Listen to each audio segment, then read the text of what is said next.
Assalamualaikum warahmatullahi wabarakatuh. Salam sejahtera bagi kita semua.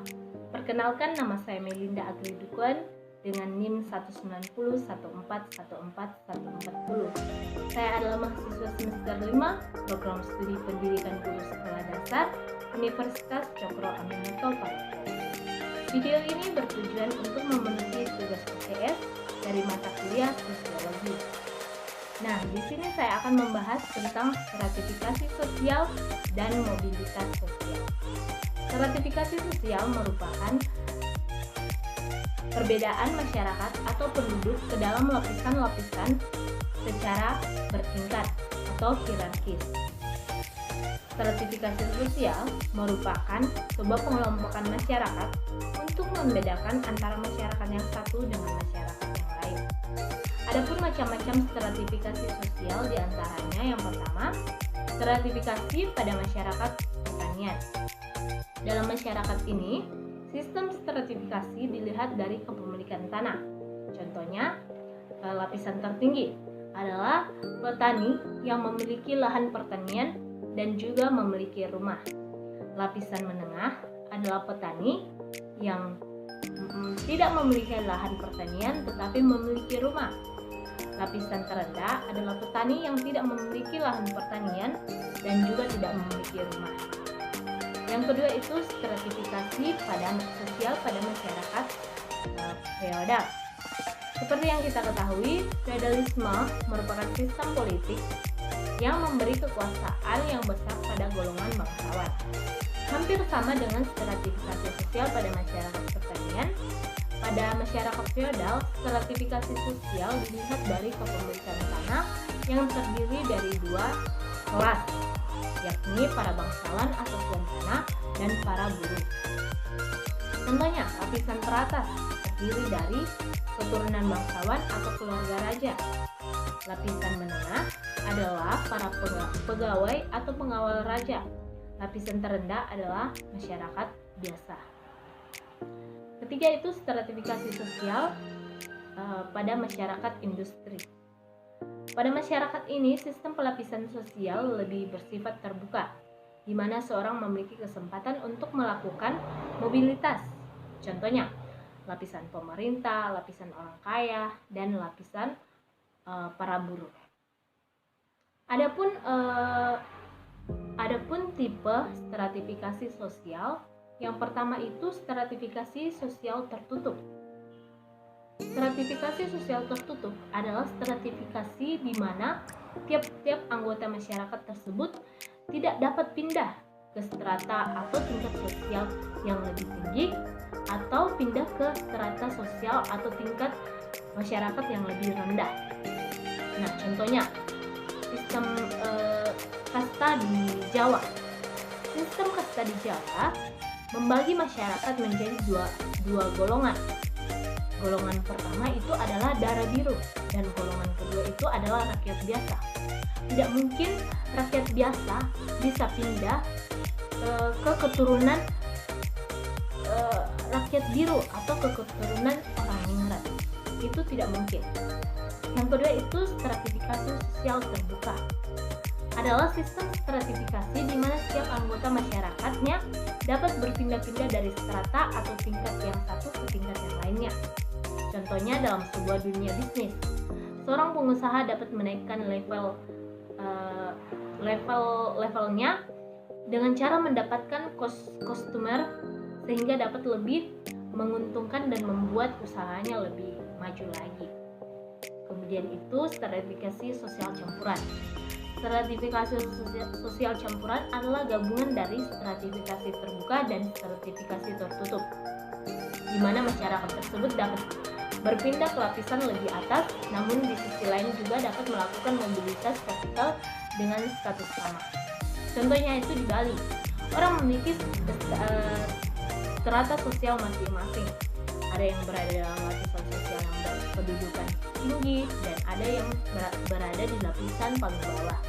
Tapi hal ini berubah ketika orang tersebut berpindah ke daerah lainnya.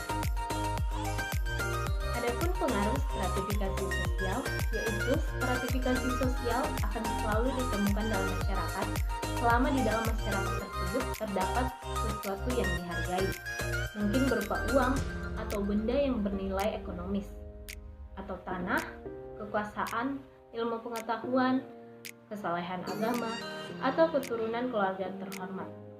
Seseorang yang banyak memiliki sesuatu yang dihargai akan dianggap sebagai orang yang menduduki lapisan atas.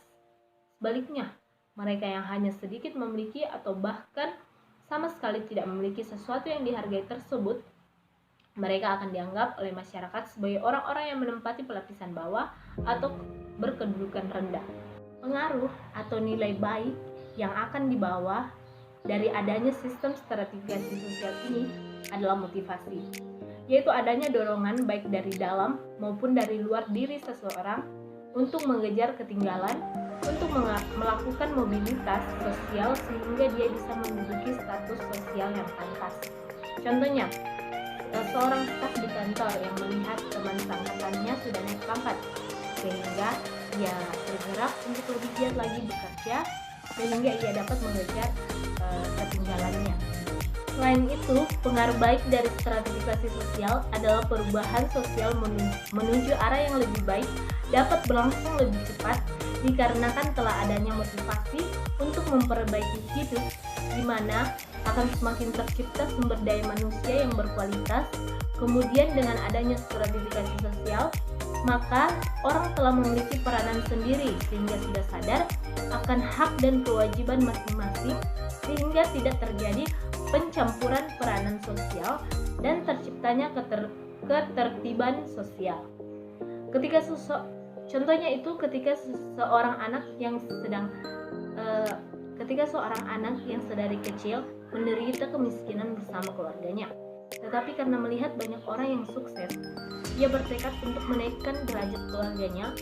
Ia berusaha sehingga pada saat dewasa ia mampu bekerja dan sukses.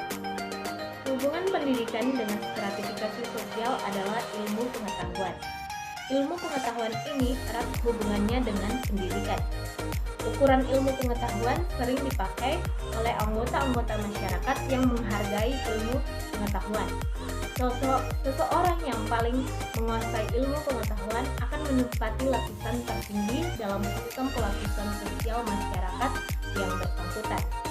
Penguasaan ilmu pengetahuan ini biasanya terdapat dalam gelar-gelar akademik atau kesarjanaan, atau biasa juga dalam profesi yang disandangnya, misalnya doktor, insinyur, dokter, ataupun gelar profesional seperti profesor.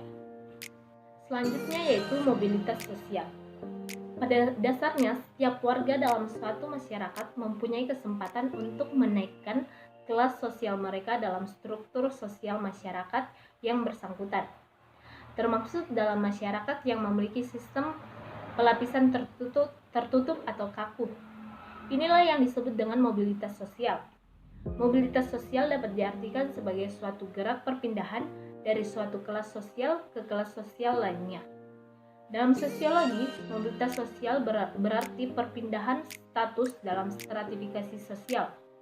Menurut Haditono, yang dimaksud mobilitas sosial ialah perpindahan seseorang atau sekelompok orang dari kedudukan satu ke kedudukan yang lainnya.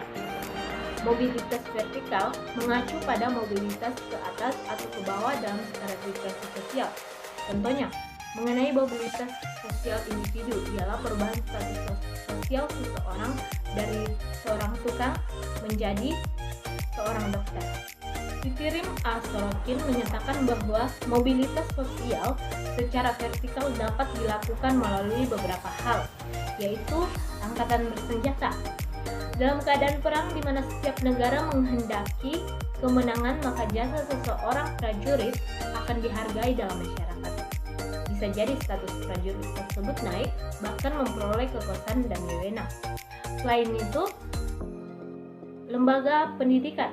Dalam lembaga pendidikan, seorang dapat mengubah statusnya menjadi status yang lebih tinggi. Selain itu, lembaga keagamaan, seseorang yang memiliki kedalaman agama dinilai lebih tinggi statusnya daripada yang tidak. Lain hal dengan seseorang yang pandai berorganisasi dalam dunia politik dapat menaikkan statusnya melalui perpindahannya sebagai anggota DPR. Adapun melalui organisasi ekonomi, perusahaan barang maupun jasa memberi kesempatan seluas-luasnya untuk menaikkan statusnya, karena organisasi ini sifatnya relatif terbuka. Mungkin hanya itu yang dapat saya jelaskan, kurang dan lebihnya mohon dimaafkan. Terima kasih, salam sejahtera untuk kita